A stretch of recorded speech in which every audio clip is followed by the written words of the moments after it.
Salve, torcida! Sejam bem-vindos a mais um vídeo do canal Careca Vascaíno.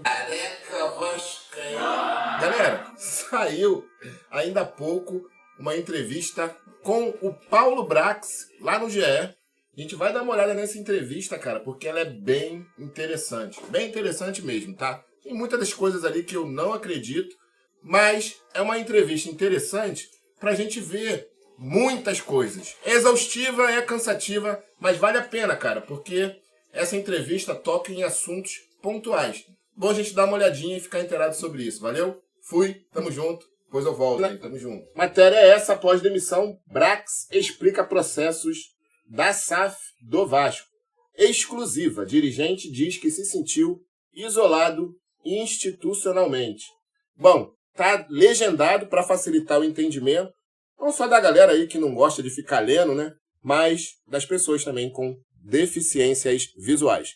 Tamo junto, depois eu volto, hein? Fui! Após demissão, Brax diz que se sentiu isolado institucionalmente e explica processos da SAF do Vasco. Em entrevista exclusiva ao GE, dirigente revela surpresa com a demissão e passa trabalho a limpo. Tive autonomia na iniciativa, mas dependia de aprovação de cima. 20 dias após ser demitido do Vasco, Paulo Brax abriu o jogo sobre a saída do clube. Contratado para comandar o departamento de futebol no primeiro ano de SAF, o executivo viveu temporada tensa, com cobranças por causa do baixo rendimento do time, após investimento recorde. Em entrevista exclusiva ao GE, o dirigente revelou surpresa com a demissão, um dia após o Vasco confirmar a permanência na Série A. Brax defendeu o trabalho da sua equipe, em ano de grande reformulação no futebol, e justificou que os processos da 777 atrapalharam em certos momentos. O problema maior não foi falta de autonomia, foi a transparência do processo, sobretudo de contratações de atletas, e a fluidez deste processo. Se tivessem sido apresentadas as regras e diretrizes desde o início do trabalho, não haveria perda de tempo. Eu sempre tive autonomia na iniciativa, mas tudo dependia de aprovação de cima. Disse Brax, que continuou. E uma aprovação de quem não estava aqui no dia a dia, de quem não conhecia o futebol brasileiro na sua essência. Demorava e era natural, porque era o começo de tudo. Claro que não era fácil, mas eu não iria jamais expor externamente. A cara era minha para bater quando não havia decisão, mas a decisão dependia de um processo, e esse processo só foi desbloqueado com meses de trabalho.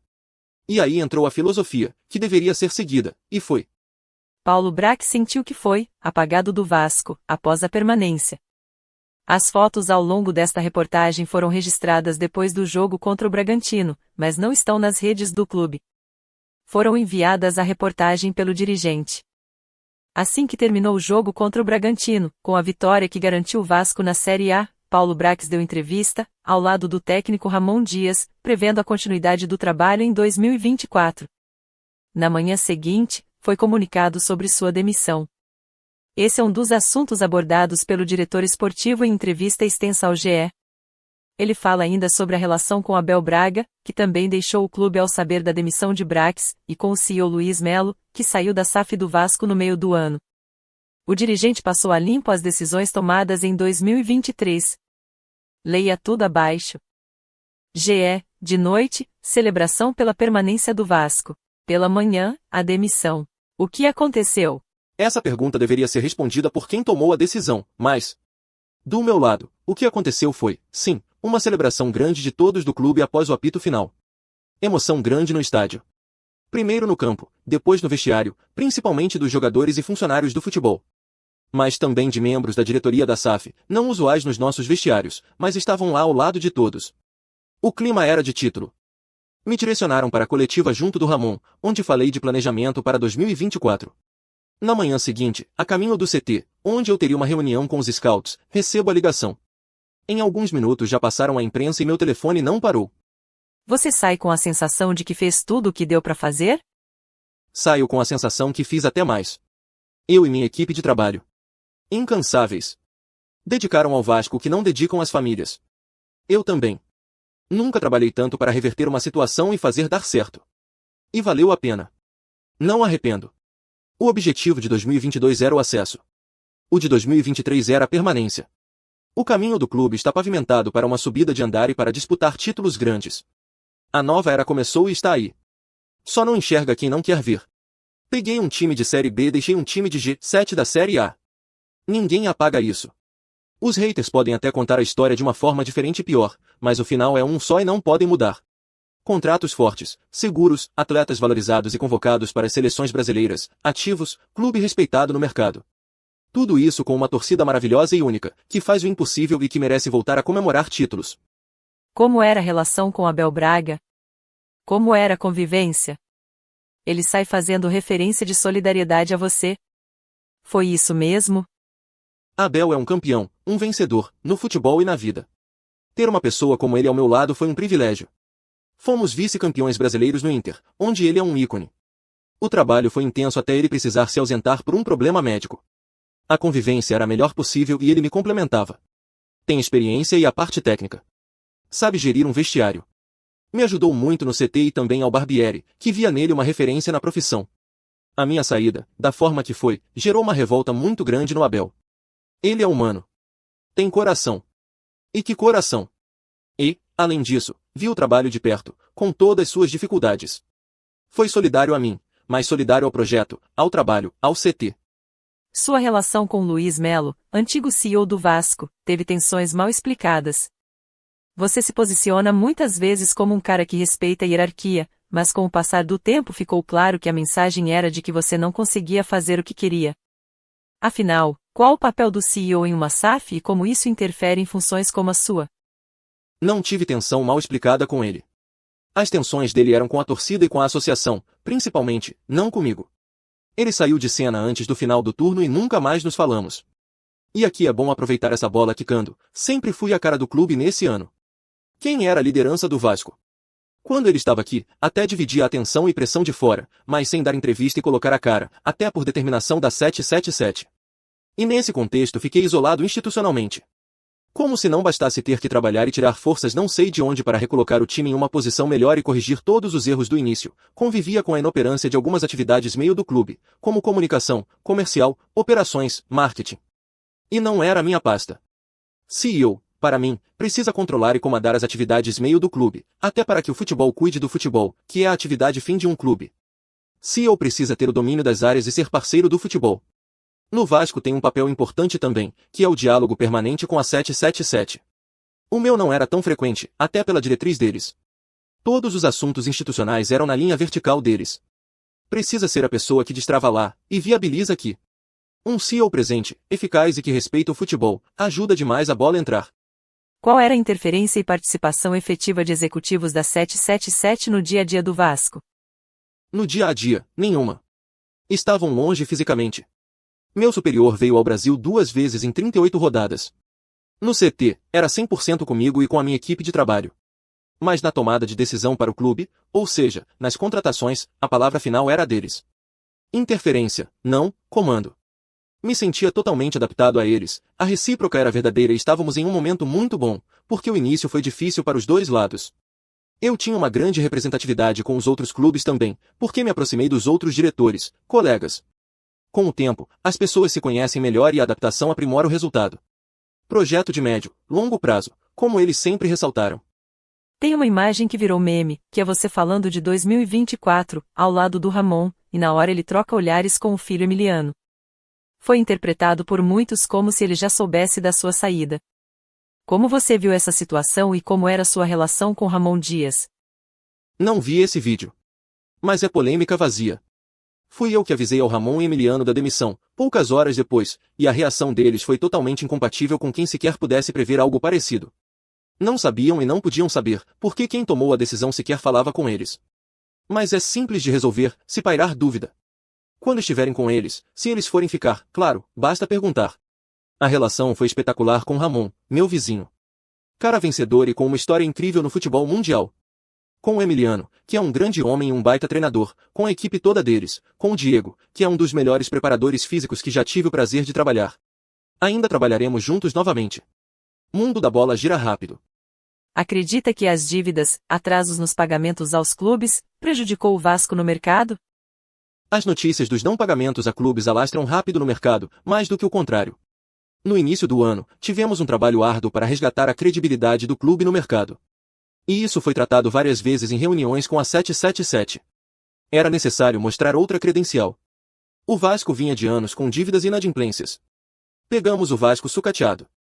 Não foi fácil conseguir fazer os movimentos do início do ano, mas no meio, na segunda janela, foi ainda pior, porque teve um outro fator. Aqui se somou ao desempenho desportivo, que estava péssimo naquele momento. Foi o nosso período de caos. O time no Z4, beirando a lanterna e as notícias de não pagamento. Olha, o que fizemos no mercado da segunda janela foi um verdadeiro milagre. Um milagre.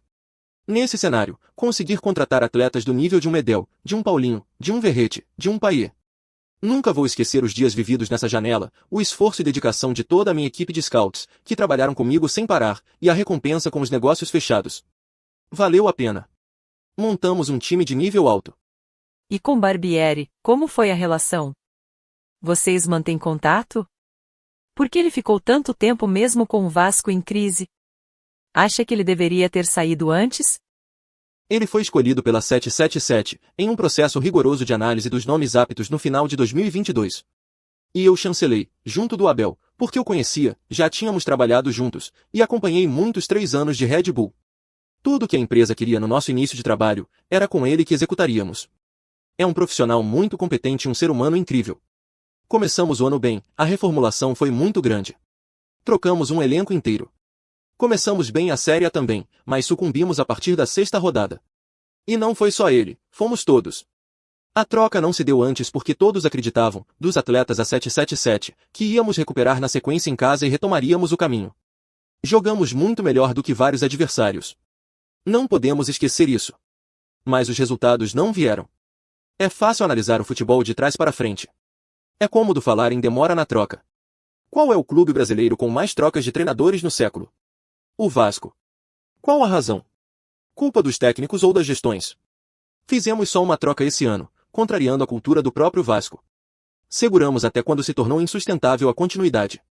E a troca foi eficaz não só pela qualidade indiscutível do Ramon e do Emiliano, mas por outros fatores, como as trocas de atletas e a manutenção da gestão, que já estava sendo feita. Ele me mandou uma mensagem parabenizando pelo objetivo alcançado, via todos os jogos e torcia por nós. Claramente houve uma mudança brusca de mentalidade no Vasco. O time estava bem na Série B, depois quase não sobe, porque investimentos são represados para 2023. E aí o clube começa mal 2023, vai mal no Carioca, começa mal o Brasileiro. Quando cai o Barbieri, o clube muda totalmente o foco. Tem um erro de leitura aí, se me permite. Não fomos mal no Carioca. Fizemos 3 clássicos muito competitivos e ganhamos 2, do Flamengo e do Botafogo. E a vitória contra o Fluminense, vice-campeão mundial, veio no Brasileiro. Vencemos os 3 rivais esse ano. Perdemos a semifinal para um clube de projeto consolidado. E não fizemos jogos ruins. Sobre o planejamento, sempre foi muito claro desde o início, em todas as reuniões formais. Em abril, na França, perante todos os diretores esportivos da 777. Primeiro, reformular praticamente todo o elenco, dentro da filosofia do grupo. Mudar perfil e qualificar. Segundo, a permanência na Série A para 2024. Isso precisa ficar claro de uma vez por todas, porque já ouvi tanta inverdade de quem não participava do planejamento, e isso acaba virando premissa. Sobre a mudança de mentalidade na segunda janela, foi o convencimento nosso a 777 de que a filosofia precisava mudar naquele momento, sim ou sim. Senão, íamos sucumbir. Precisávamos de hierarquia, liderança, experiência. Eles precisavam retirar os vetos, que foram vários durante o processo, e julgo todos naturais, não reclamo porque era a diretriz e eu a segui, em cima de atletas com mais de 27 anos. E eu precisava ser agressivo na mudança. Radical, até. Deu certo, não só de resultado, mas de valorização dos ativos que já estavam no clube. O time montado para 2023 pelo Barbieri é jovem, e depois no meio do caminho vocês equilibram com novas contratações. Levou um ano para perceber que a rota estava errada? Os problemas não eram perceptíveis antes? Hoje você olhando para trás, não teve uma demora para essas tomadas de decisão? O time não foi montado pelo Barbieri. E nem o time da segunda janela foi pelo Ramon. Precisamos entender, ainda que seja no final do ano, o processo de contratações no clube. Os nomes eram aprovados em 2 instâncias de análise de mercado, a que trabalhava comigo e a da 777. Eram 2 os relatórios técnicos. Depois vinha o relatório financeiro. E depois o sim final. Sobre o momento da troca, vou repetir o que já disse. É fácil analisar de trás para frente. Engenheiro de obra pronta, como dizem. Internamente, tínhamos avaliações que indicavam a possibilidade de mudança nos resultados. Em muitos jogos, o Vasco foi superior aos adversários em termos de desempenho. A troca aconteceu quando deveria acontecer, não posso ter essa prerrogativa injusta de voltar no tempo e fazer diferente. O objetivo do clube da 777, ao final da temporada, foi alcançado. Foram gastos mais de 100 milhões de reais, e o time performou mal. O que deu errado? Aqui tem um mito que precisa ser derrubado. Falaram muito isso no ano e toda vez que escuto arrepio. Vamos lá. Primeiro, não começamos um trabalho do zero. Começamos do negativo. Não era uma folha em branco para desenhar. Começamos o ano ainda com jogadores da Série B. A pré-temporada teve jogadores remanescentes da B e poucos reforços. A mudança estava sendo executada, dentro da filosofia e cronograma da empresa. Segundo, com todo o respeito, 100 milhões de reais não é essa fortuna toda que algumas pessoas fora do mercado do futebol acham. 100 milhões de reais foi o que o rival pagou em um só jogador. Como dizer que 100 milhões de reais para iniciar a montagem de um time totalmente novo é muito? Não é. Hoje, aí sim. 100 milhões de reais em um time montado, com uma base forte, é diferente. Esse valor hoje é umas 3, 4 vezes mais suficiente do que ano passado. Terceiro, não foi dinheiro no ralo. Os atletas comprados estão aí no clube, e te afirmo que a maioria vale muito mais do que foi pago na compra. Léo Jardim, Lucas Piton valem absurdamente mais do que quando chegaram, sem entrar em outros nomes. Os ativos estão no clube e darão retorno financeiro. É lógico. Quarto e último, investimos 100 milhões de reais, mas arrecadamos mais de 100 milhões de reais. As vendas do Andrei, Pedro Raul, Egnaldo e Palacios renderam muito mais do que foi investido no início do ano. O dinheiro voltou todo e rápido. Foi ano de arrecadação recorde no clube. E sem disputar título relevante, por ser primeiro ano de projeto. Sobre performar mal, divido o ano em 3 partes. A primeira, de janeiro a abril, fomos razoáveis. A segunda, de maio a agosto, sim, concordo, fomos muito mal. Nosso calvário foi da rodada 6ª até a 19ª rodada. E precisa ser falado da interdição de São Januário. Único clube do Brasil a ficar 3 meses sem casa. Da rodada 19ª até a 38ª, até o final, a terceira parte do ano, em que fomos muito bem. Vasco foi os 7 graus do retorno. Está tudo pavimentado para 2024. Sobre o Paulinho, hoje no Atlético Mineiro, ele mostrou que queria voltar ao Vasco, mas naquele momento o Vasco achou uma contratação cara demais. Passa um tempo, vocês contratam o Payet que custou mais caro ainda. Houve erro nessa avaliação também? Tema polêmico e mais um em que apanhei sem me defender, para preservar as partes envolvidas. Eu procurei o empresário do jogador quando estávamos na Série B. O interesse era dos dois lados, sim, mas os números não eram altos, eram impossíveis para o orçamento do clube.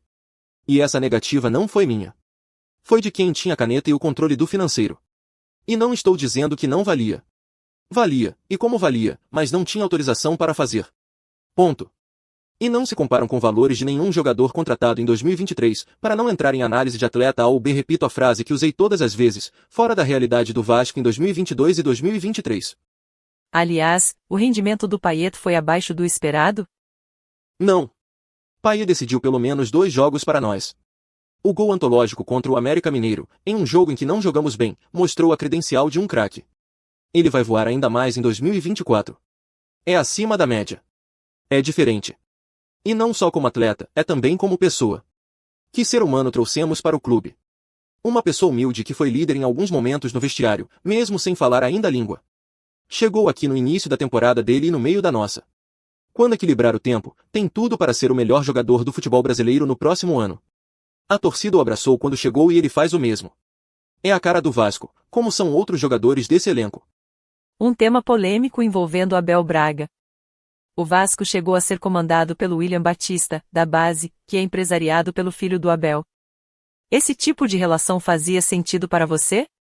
Mais uma polêmica vazia, com todo respeito. Deviam fazer polêmica era comigo, não com ele, risos.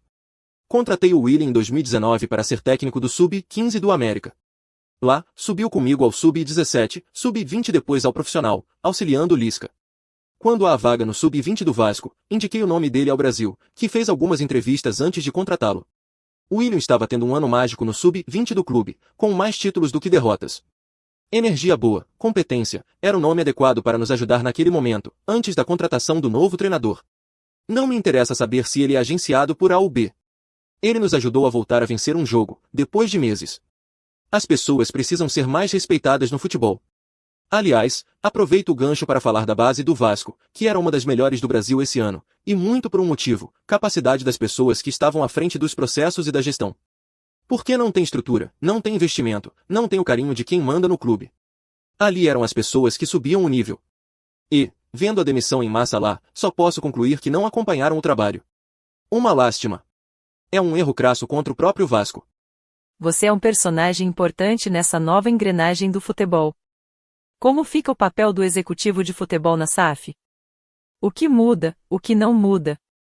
Continua sendo essencial. O que mudou foi a mão da caneta final acima do executivo, porque saiu das mãos de um presidente estatutário para a dos investidores da SAF. O executivo é o comando do futebol em todos os seus momentos, desde o dia a dia até o jogo. A rotina é pesada, é sacrificante, é segunda a segunda, manhã, tarde, noite, não tem descanso, não tem vida privada, família fica de lado. É ser a vidraça e suportar pressão. Todo clube e todo projeto precisa. Me sinto ainda mais preparado e capacitado após esses últimos 5 anos, porque já trabalhei com os dois modelos. Na forma de governança, há tanta diferença assim na mentalidade? O que estamos vendo com a SAF são velhos problemas de clubes associativos. Cruzeiro mudou 4 vezes de técnico, Botafogo também, cedendo a desejos de jogadores. Como você percebe isso, essas movimentações que em tese não deveriam acontecer em SAFs? Não posso falar pelos outros clubes, mas as SAFs vêm com uma cultura diferente. E mudar uma cultura leva tempo, demanda anos. Não é de uma hora para outra, não é em meses. É impossível. Precisa de trabalho, resistência, tempo. Aquela famosa frase da cultura como estratégia no café da manhã ainda reina pelo Brasil. E ainda tem o fator de cada SAF ter uma filosofia diferente. Só analisar Vasco, Botafogo e Cruzeiro. São 3 gestões muito diferentes entre si. Sua saída do Inter também teve um ranço. Foram 2 saídas doloridas para você? Não tenho ranço nenhum aqui. No Inter, pode ter parecido que sim, você está certa. Após eu ter falado da parte política e da influência externa no trabalho, mas ficou tudo bem e falo com quase todos de lá com frequência. Eu queria dar seguimento aos trabalhos. Só isso. A dor é essa, mas passa. Me entrego muito, visto a camisa, me dedico e acredito no tempo para ter grandes resultados. Só no Brasil o trabalho de executivo é avaliado assim. O médio prazo nem chega. São raras as exceções. E toda vez que dão tempo aos profissionais, sejam eles técnicos ou executivos, desde que haja gestão e profissionalismo, a bola entra. Lá fora funciona e nós ainda não trouxemos essa mentalidade para cá. Quanto mais continuidade na gestão, mais próximo de resultado. Nos 2 últimos trabalhos, de camisas pesadas e pressão natural delas, eu me vi em condição de permanecer e colher os resultados que as torcidas sempre almejam. Lá no Sul, tivemos um inédito superávit no primeiro ano, da forma como foi planejado, e montamos um time que acabou sendo vice-campeão brasileiro no segundo ano. Aqui, se fosse resumir, teve o acesso no primeiro ano e, no segundo, permanência na Série A com um time forte e valorizado. Não vou me conformar nunca com imediatismo, sorte e acaso sobrepondo planejamento, gestão e estratégia. Depois de tanta mensagem carinhosa e sincera dos meus jogadores e dos funcionários do CT, os que sempre estiveram ao meu lado em todos os momentos, só levo o sentimento bom do Vasco. Saio feliz e muito grato.